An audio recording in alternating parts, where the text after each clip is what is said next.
नंदुरबार जिल्ह्यातून एक अत्यंत धक्कादायक बातमी समोर आली आहे। शेतकऱ्यांच्या जीवाशी खेळणारा भयंकर डाव पोलिसांनी उधळून लावलाय।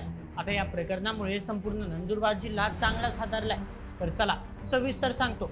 वाहनांसाठी वापरल्या जाणाऱ्या DEF म्हणजेच युरिया सोल्युशनचा बनावट कारखान्यावर पोलीस प्रशासनाकडून कारवाई करण्यात आली आहे। म्हणून ज्या युरियाच्या नावाखाली शेतकऱ्यांची फसवणूक केली जात होती तो कारखाना अखेर उद्ध्वस्त झालाय।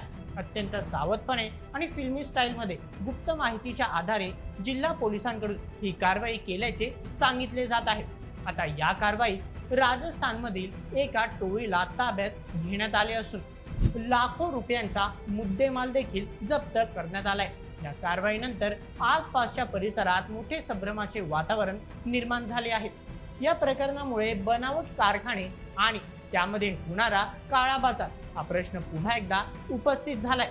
तर नेमका कशा प्रकारे राजस्थानमधील या टोळीने आपल्या नंदुरबार जिल्ह्यात हा बनावट कारखाना थाटला होता, कोणत्या माध्यमातून हा काळा बाजार केला जायचा, तर चला सध्या पूर्ण नंदुरबार जिल्ह्यात चर्चेचा विषय ठरलेल्या या प्रकरणाची संपूर्ण माहिती जाणून घेऊयात आजच्या व्हिडिओमध्ये। आजच्या बातमीचे लेखक आहे मेहुल मराठे। तर मित्रांनो, सध्या नंदुरबार जिल्ह्यातील नवापूर तालुक्यात जे काही घडले त्यांनी खरोखरच शेतकऱ्यांना विचार करायला भाग पाडले।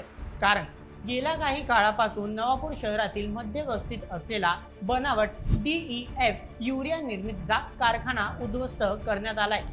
नंदुरबार कृषी विभागाच्या गुणवत्ता नियंत्रण पथक सोबतच पोलीस विभागामार्फत ही धडक कारवाई करण्यात आली आहे। तर नेमकं झालं असं की नवापूर शहरातील धनलक्ष्मी पार्क परिसरात एका घरातून बनावट DEF युरियाचा कारखाना सुरू असल्याची माहिती कृषी विभागाच्या गुणवत्ता नियंत्रण पथकाला मिळाली होती।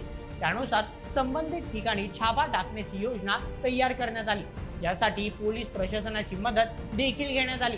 नवापूर येथील या बनावट कारखान्यात टाकलेल्या छाप्यात कच्चा माल, तयार DEF युरियाचा साठा आणि निर्मितीसाठी वापरले जाणारे साहित्य आढळून आले। या संपूर्ण कारवाई दरम्यान मिळालेले साहित्य पाहिल्यानंतर कृषी विभागातील अधिकारी आणि पोलीस देखील चक्रावून गेलेत। या कारवाईमध्ये टेक्निकल ग्रेड युरियाचा 36 गोण्या, विविध कंपन्यांच्या नावाने भरलेल्या 20 लिटरच्या 38 बाटल्या, सुमारे 13,000 लिटर बनावट पद्धतीने तयार केलेला DEF युरिया, त्यासोबतच PVC टाक्या, फिल्टर, सिलेंडर आणि एक मालवाहू वाहन असा एकूण जवळपास 22 लाख रुपयांचा मुद्देमाल पोलिसांनी या कारवाईत जप्त केला।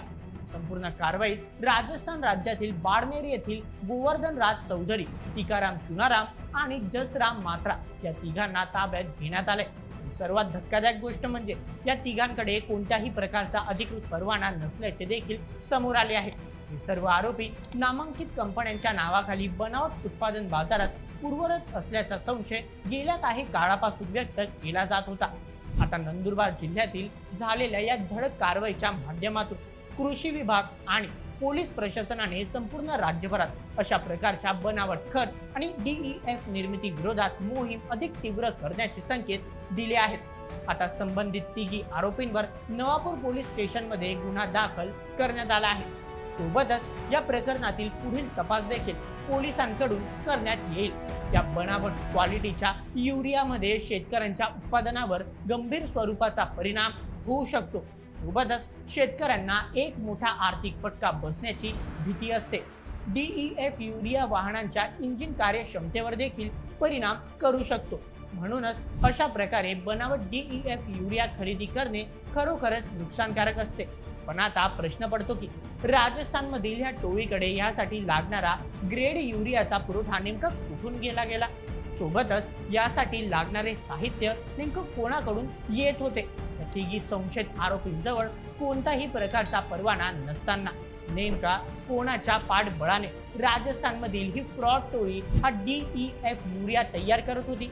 त्या सर्व प्रश्नांची उत्तरे तर पोलीस तपासातून मिळालेल्या माहितीनंतरच समोर येतील। त्याचप्रमाणे या छाप्या दरम्यान नामांकित कंपन्यांच्या नावाखाली हा बनावट DEF युरिया विक्री केला जात होता। म्हणजेच अगदी चालाकीने नामांकित कंपनीचे स्टिकर लावत हा बनावट आणि खराब क्वालिटीचा युरिया शेतकऱ्यांना विकला जात होता। एकीकडे जिल्ह्यातील शेतकरी दिवस रात्र मेहनत करून उत्पन्न वाढवण्याचा प्रयत्न करतो आणि दुसरीकडे मात्र अशा प्रकारे बनावट युरिया आणि खतांच्या नावाखाली शेतकऱ्यांना लुटले जाते। तर यामुळे नंदुरबार जिल्ह्यात वाढलेली भेसळ आणि बनावटखोरीचा प्रकार पुन्हा एकदा जनतेसमोर उघड झालाय। म्हणूनच या प्रकरणातील दोषींवर लवकरात लवकर कठोर कारवाई करण्यात यावी असे आमचे मत आहे। जिल्हा पातळीवर अशा प्रकारची मोहीम राबवत करण्यात आलेल्या धडक कारवाईमुळे नंदुरबार जिल्हा कृषी विभाग आणि पोलीस प्रशासनाचे देखील कौतुक केले जात आहे। आता येणाऱ्या काळात देखील पोलिसांनी सतर्कता ठेवत अशाच प्रकारे कारवाई करावी ही अपेक्षा नंदुरबार जिल्ह्यातील सर्वसामान्य जनतेची आहे। तर मित्रांनो, ही होती संपूर्ण माहिती नंदुरबार मधील नवापूर तालुक्यात करण्यात आलेल्या या धडक कारवाई संदर्भातील। या संपूर्ण प्रकरणावर तुम्हाला काय वाटतं? सध्या नंदुरबार जिल्ह्यात अशी आणखी किती बनावट कारखाने अस्तित्वात आहेत?